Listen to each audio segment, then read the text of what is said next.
험하지만 주의 길은 온전하고 기쁘고 감사할 줄 믿습니다. 23년도 수고했던 우리 귀한 성도들, 정말 그 손길들을 축복하시고 이 세상 험한 길을 살아갈 때 주의 길이 온전한 은혜 가운데 펼쳐지는 기쁨을 누릴 수 있도록 은혜를 내려 주옵소서. 이 시간 말씀을 나눌 때 우리와 함께 하시고 이 부족한 저에게 또 듣는 성도에게 같은 마음을 허락하여 주옵소서. 감사하고 거룩하신 예수 그리스도 이름으로 기도 올리옵나이다. 아멘. 한 해를 시작할 때 또 아니면 마무리할 때 우리 어른들한테 듣는 이야기들을 덕담이라고 얘기합니다. 예전에 대가족이기 때문에 할아버지나 집안의 어른에게 어떻게 살아가라는 이 명절 때는 대가족이기 때문에 어른 앞에 다 모여들게 되죠. 그래서 세배를 하게 되면 어른들이 야 올해 어떻게 되어라 뭐 이런 이 덕담을 해주는 시간을 갖습니다. 아무래도 예전에 대가족의 시기에는 아무래도 그랬던 시간들이 더 많았겠죠. 오랜 세월을 살아온 어른이 살아온 경험을 가지고 덕담을 하는 것은 참 아름다운 것입니다. 그리고 어른의 이야기를 듣는 것도 참 중요한 좋은 자세이죠. 그러니까 이것을 구분할 필요가 있어요. 시대가 이제 한국 사회가 정말로 더 그러니까 세계적으로도 급변하고 있지만 우리나라는 더 급변하는 사회이기도 해요. 그러다 보니까 아무래도 세대 차이가 좀 많이 나기도 하고 또 분명히 5년 전, 10년 전에 경험했던 거랑 지금이랑 또 정말 세상이 많이 바뀌었기 때문이에요. 그래서 예전에 했던 이야기들을 하면 뭐 라떼라더니 꼰대라니 요즘 뭐 이 폄하하는 말들로 인해서 옛날 얘기 듣기 싫어요 뭐 이렇게도 얘기를 합니다.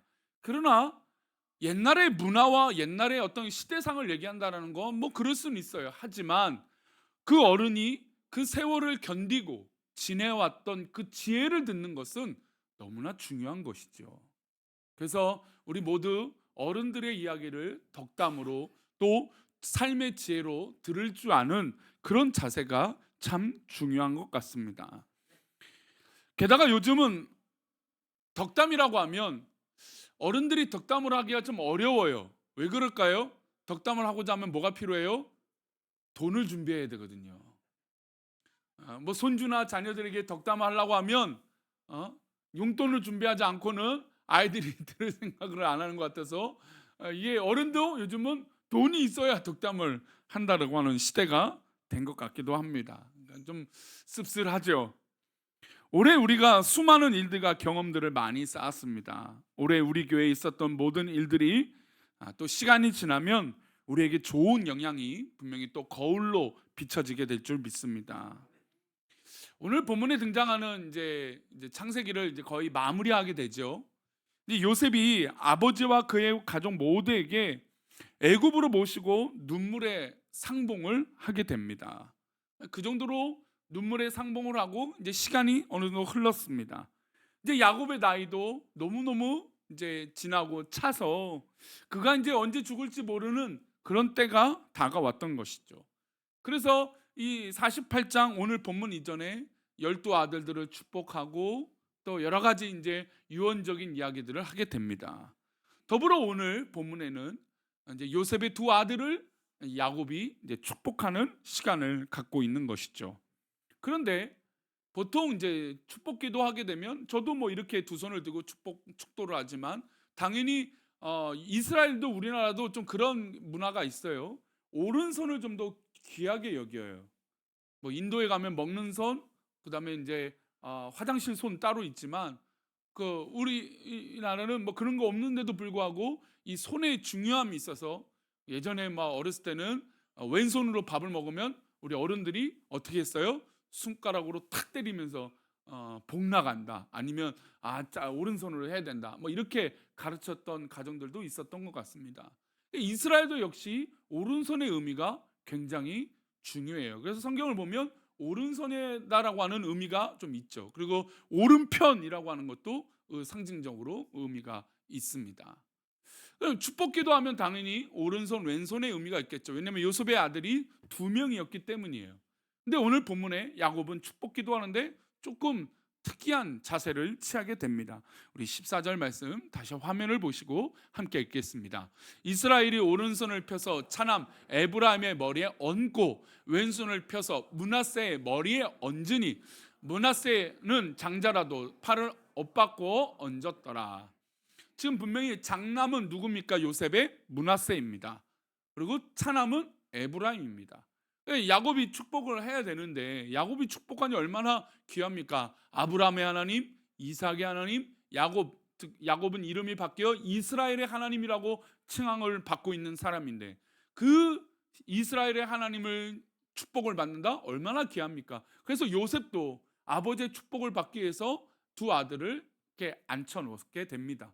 그런데 이 야곱의 자세가 독특하죠. 이렇게 기도한 게 아니라 어떻게 기도해요? 이렇게 기도하는 거예요. 아니 이게 사실 이렇게 기도하는 게 불편해요. 오늘 저녁에도 제가 축복 기도하겠지만 만약에 제가 이렇게 기도한다고 보세요. 그럼 지금 목사님 이상한 별짓을 다 하신다고 아마 그럴 거예요. 이게 말이나 돼요? 차라리 뭐 반대로 앉거나 이렇게 하면 되는데 요셉은 또 장남이니까 아버지 오른손 쪽에 므낫세를 앉혔고 이 왼쪽에 차남을 앉혔는데 아니 이렇게 엇걸려서 엇갈리게 손을 이렇게 펴서 축복 기도를 한다는 것이죠. 그러면 이 얘기는 불편하고 이상함에도 불구하고 야곱은 어떤 의미가 있는 겁니까? 의도적이라는 것이죠. 의도적으로 불편하지만 이상하게 보이지만 이렇게 기도한 겁니다. 누구를 장자로 더 축복하기 위해서요? 차남 에브라임을 위해서라는 것이죠. 실제로 이후의 역사는 에브라임이 훨씬 더 강대한 이 야곱의 축복의 기도가 그대로 이루어지게 됩니다. 그리고 므낫세는 반지파씩 나눠져서 가나안 땅에 들어갈 때 반쪽씩 지파들이 요단강을 중심으로 나눠지게 되죠. 그러니까 실제로 이 야곱의 기도는 분명히 이루어집니다. 그러나 야곱이 지금 이 450년 500년 가까이 앞선 시간을 살고 있는데 그걸 내다보고 했다기보다는 하나님께서 이에게 감동과 은혜를 주셨기 때문에 이렇게 하고 있는 것이죠. 그러니까 우리가 삶을 살아갈 때 내가 의도하는 것이 있고 또 하나님이 역사해 주시는 것이 있어요. 자, 그렇다면 우리 성도님들 선택을 어떤 것을 하는 게 중요할까요? 내가 의도한 대로 살아가는 것이 중요할까요? 하나님이 인도하여 주시는 것을 따라서 살아가는 것이 중요할까요? 믿음의 사람은 당연히 하나님이 인도하시는 대로 살아가는 것이 중요합니다. 하지만 우리에게 삶의 중요한 부분은 내 의도로 살아가는 것이 또한 중요해요.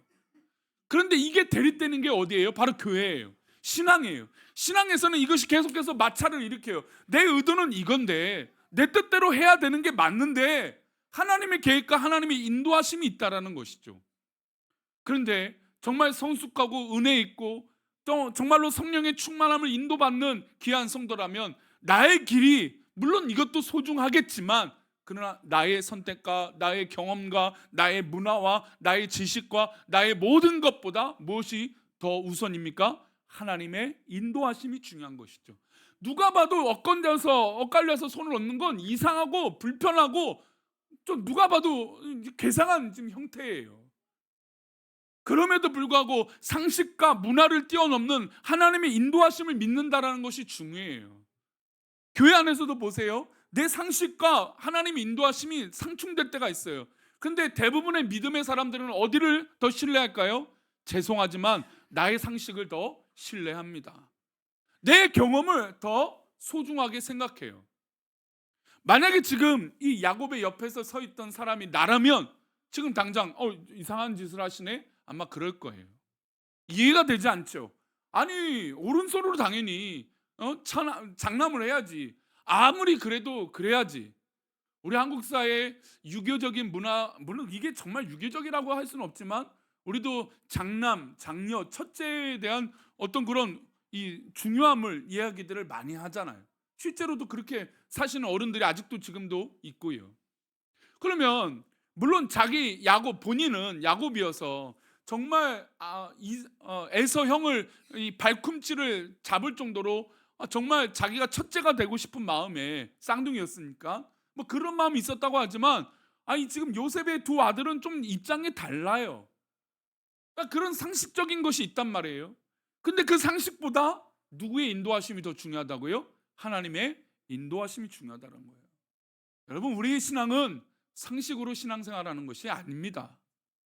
우리의 삶은 또 우리의 길은 우리의 상식으로 그 길을 걸어가는 것이 아니에요. 2023년 우리가 그 길을 걸어가자고 했을 때 그 길을 상식적으로 걸어가려면 내비게이션을 믿어야 돼요. 우리가 잘 알고 있는 지도를 따라야 됩니다. 하지만 우리는 그것을 신뢰하는 것이 아니라 무엇을 신뢰하는 걸까요? 하나님을 신뢰하는 겁니다. 만약에 우리가 절대적으로 믿고 있는 이 상식적인 부분이 하나님께서 아니라고 하실 때 우리는 얼마나 그것에 순종할 수 있을까요? 그래서 우리는 상식이 아니라 하나님의 뜻을 믿는 사람들이라는 것이죠. 그러면서 왜 이렇게 엇갈려서 기도하는지를 야곱이 설명을 합니다. 그 설명이 어떤 내용인지 볼까요? 15절입니다. 그가 요셉을 위하여 축복하여 이르되 내 조부 아브람과 아버지 이삭이 섬기던 하나님, 나의 출생으로부터 지금까지 나를 기르신 하나님, 내 조부 아브람과 아버지 이삭이 섬기던 하나님, 나의 출생으로부터 지금까지 나를 기르신 하나님. 지금 이 야곱이 손을 엇갈려서 기도하고 있는 이유는 아브라함의 아버지 이삭의 하나님, 정말 나를 이제까지 인도하시는 하나님의 뜻을 믿기 때문에 이렇게 기도한다는 거예요. 즉 말씀드린 대로 상식대로 기도하는 것이 아니라 하나님 뜻대로 의지하여 기도한다는 것이죠. 여러분, 이게 너무나 우리 삶에, 우리 믿음에 중요한 거예요. 만약에 야곱이 자신의 뜻대로 아니면 요셉의 뜻대로, 요셉도 그렇게 요구하거든요. 아버지, 지금 무슨 짓을 하십니까? 당연히 오른손을 첫째에 얹으셔야죠. 그러면 우리 가정 분란 생깁니다. 아들로서 충분히 그렇게 말할 수 있잖아요. 요셉이 실제로도 그렇게 말을 합니다. 그런데 그게 중요하지 않다고 하는 거예요. 상식이 중요하지 않다라는 것이죠. 무엇이 중요하다는 겁니까? 지금까지 나를 기르셨던 하나님의 뜻이 중요하다라는 것이죠.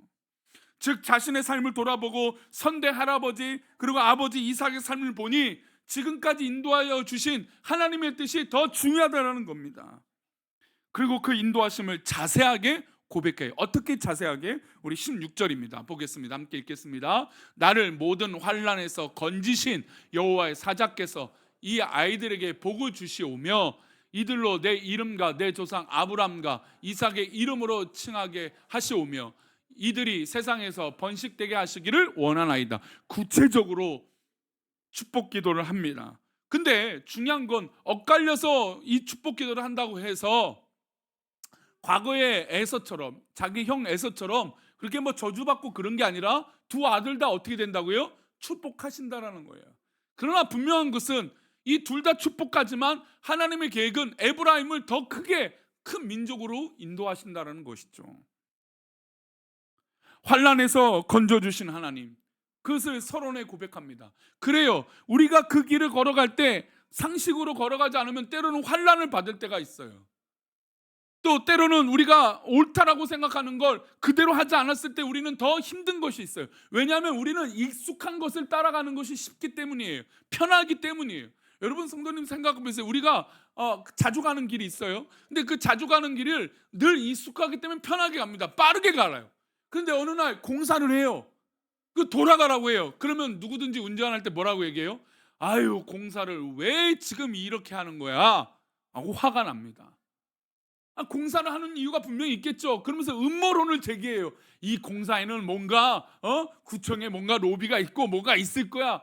그렇게 험담을 합니다. 이유가 왜 그럴까요? 내가 익숙한 그 길을 가지 않으면 그에 따른 불편함과 어려움이 있기 때문에 그 얘기를 그렇게 반대로 얘기하는 것이죠.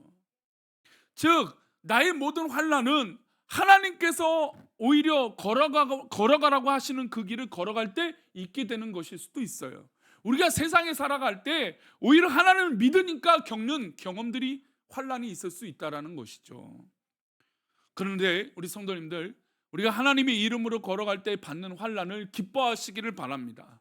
혹시 그로 인해서 받는 고난이 있거든 하나님 앞에 그 기도의 제목을 다 드리시기를 소망합니다. 오히려 내가 하나님의 길을 걸어갈 때 환난을 받을지라도 우리 하나님은 분명 그 환난을 인도하여 주실 것을 믿습니다. 우리 하나님이 바로 그런 하나님이라는 것이죠. 야곱의 하나님이 바로 그런 하나님이시라는 겁니다. 야곱이요, 형 에서와 아버지를 속이고 이삭을 속이고 장자의 축복을 받았습니다. 안수 기도를 받고 얼마나 기뻤을까요? 그런데 그 기도를 받자마자 그 다음에 있었던 일은 뭔가요? 도망가야 되는 일이었습니다. 즉 불편한 일이었어요. 그리고 그가 한 번도 제대로 된 집을 떠나본 적이 없던 이 사람이 광야의 길을 건너서 삼촌의 집까지 가야 됐습니다. 이 모든 과정은 야곱에게는 다 환란이었을 것입니다. 즉 하나님의 것을 사모해서 물론 욕심이 있었지만 그럼에도 하나님의 것을 사모한 결과는 환란과 어려움과 불편함이었어요. 게다가 라헬을 얻기 위해서 20년이 넘는 시간들을 헌신하며 살았습니다. 여러분, 우리가 하나님의 길을 걷는다는 것이 막 무조건 꽃길만 열릴 때도 있어요. 물론 그럴 수도 있습니다. 하지만 꽃길이 아니고 내가 생각했던 상식적인 길이 아니어서 너무나 불편하고 어려운 것이 있을지라도 여러분, 하나님의 그 길이라면 우리에게 은혜요, 축복이고 능력이 될 줄 믿습니다.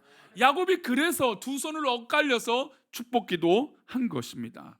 그리고 이렇게 중요한 얘기를 21절 가운데 합니다. 왜 21절 얘기를 하냐면 요셉의 아버지 왜 지금 이러십니까? 라고 하니까 지금 이스라엘 야곱이 또 이렇게 얘기하는 거예요. 함께 읽겠습니다. 이스라엘이 요셉에게 또 이르되 나는 죽으나 하나님이 너희와 함께 계시사 너희를 인도하여 너희 조상의 땅으로 돌아가게 하시려니와. 보십시오. 이스라엘이 요셉에게 또 이르되 나는 죽으나, 나는 이렇게 죽지만 그러나 이 축복의 역사들은 하나님이 함께 하시니 어떠한 환난과 어떤 어려움이 있을지라도 너희들도 하나님의 길로 인도해 주실 거야 라고 확신하며 기도한 거예요. 그렇게 의심 많고 그렇게 욕심 많았던 야곱이 그의 삶의 마지막 이때에 요셉의 두 아들을 축복하며 자신의 신앙의 고백을 하고 있는 겁니다. 더욱더 중요한 건 요셉의 입장에서 아버지 야곱을 얼마나 사랑했습니까? 야곱도 요셉을 사랑했지만 요셉도 아버지를 너무너무 사랑했어요. 정말 사랑했어요. 정말 사랑했는데 이 아버지도 역시 한 번 살아면 한 번 죽는다라는 걸 알기 때문이죠. 여러분, 우리가 이 땅에 태어났다면 우리는 결국 이 땅에서 한 번 죽습니다. 영원하신 하나님이 우리를 인도하여 주신 것을 야곱은 지금 고백하고 있는 것이죠. 우리가 지금 죽는 것이지만 죽는 것이 끝이 아니다라는 것이에요. 그래서 믿음의 사람들은 뭐가 있습니까? 한번 따라합시다. 소망이 있습니다. 예, 그렇습니다. 우리는 죽음이 있지만 그럼에도 불구하고 죽음을 넘어선 하나님에 향한 소망이 있는 거예요. 그래서 우리는 이 땅에 대한 욕심과 어떤 그런 과정들이 중요하지 않은 거예요. 우리의 상식들이 그래서 중요하지 않은 거예요. 만약에 이 땅에 사는 것이 전부라면 내가 지금 내가 생각하는 이 상식, 내가 생각하는 이 이성적인 판단, 합리적인 판단이 더 중요할 거예요. 그러나 우리는 이 땅에 살아가는 것이 아무런 의미가 없을 수도 있어요. 왜요? 하나님이 인도하시는 그 길이 더 중요하면 그렇다는 것이죠. 우리는 결국 하나님의 품으로 돌아가는 인생들입니다. 하나님의 품으로 돌아가는 인생들이라면 굳이 이 땅에서 너무너무 화가 나고 스트레스 받고 열받고 뭐 그렇게 살 필요가 뭐가 있겠습니까? 교회 안에서 아유 내가 옳은 것인데 뭐가 그렇게 그것이 중요합니까? 아무것도 아니에요. 시간이 지나고 보면 우리는 결국 하나님 품으로 돌아가는 사람들이기 때문에 하나님의 뜻에 맡기는 것이 더 중요한 것입니다. 2023년을 마무리합니다. 그러면서 드는 생각이 올해 참 우리 성도들의 삶을 보면 참 좋은 일도 있었고 참 감사한 일도 있었지만 또 반대로 아유 너무 안타깝고 이렇게 기도하고 있는데 잘 해결되지 않아서 계속 이 목사의 마음을 간절하고 애절하게 만드는 분들도 있어요. 그러나 분명히 그 길을 인도하시는 우리 하나님을 믿는다면, 우리가 그 시간을 돌아봤을 때 하나님의 뜻을 믿는다면 지금 이 야곱의 고백, 나는 죽으나 하나님이 너희와 함께 계신다. 그렇습니다. 우리의 것이 다 포기가 될지어도 우리 하나님이 우리를 인도하여 주실 것을 믿습니다. 한번 따라 하실까요? 나는 죽으나 하나님이 나를 인도하신다. 그렇습니다. 그러니 이제 2023년 잘 마무리하시고 우리 24년 표를 한번 다 같이 읽어볼까요? 하나님을 가까이함이 내게 복이라. 할렐루야. 그래요. 우리 하나님께 가까이함, 하나님께 가까이함이 내게 복이라고 하는 이 놀라운 말씀을 붙잡고 내년에는 그 길을 걸어가는 것 더해서 하나님 주신 큰 복을 누리시는 우리 성도들 되시기를 바랍니다. 물론 복의 의미는 여러 가지일 거예요. 하지만 하나님이 함께 하시는 건 다 복일 줄 믿습니다. 말씀 마무리하며 우리 사무엘하 23장 5절 마지막 구절 말씀입니다. 23장 5절이에요. 마지막 구절 말씀. 마지막 구절 말씀 띄워주세요. 사무엘하 23장 5절. 함께 읽겠습니다. 내 집이 하나님 앞에 이같지 아니하냐. 하나님이 나와 더불어 영원한 언약을 세우사 만사에 구비하고 견고하게 하셨으니 나의 모든 구원과 나의 모든 소원을 어찌 이루지 아니하시느냐. 내 집이 하나님 앞에 이같지 않냐냐. 하나님이 나와 더불어 영원한 언약을 세우시고 만사에 구비하고 견고하게 하실 것입니다. 그러니 올 한 해 잘 살아 우리 성도님들, 내년에도 우리 하나님께서 우리의 만사를 구비하여 주시고 우리를 견고하게 하여 주실 것을 믿습니다. 나의 모든 구원과 나의 모든 소원을 하나님이 또 이 세상 사람들이 믿지 않는 사람들이 어찌할 수 없을 만큼 놀라운 은혜로 우리 하나님께서 여호와를 가까이 할 때, 여호와께 가까이 갈 때 하나님께서 우리에게 복을 주실 줄 믿습니다. 그런 큰 하나의 이 마무리와 또 오늘 저녁에 우리 밤에 있을 송구 영신 예배 때 온 성도들 모이셔서 정말 하나님의 은혜를 사모하고 승리하는 저와 여러분 되시기를 축원합니다. 할렐루야. 아멘. 우리 다 같이 일어나셔서 우리 주께 가까이 찬양하시죠.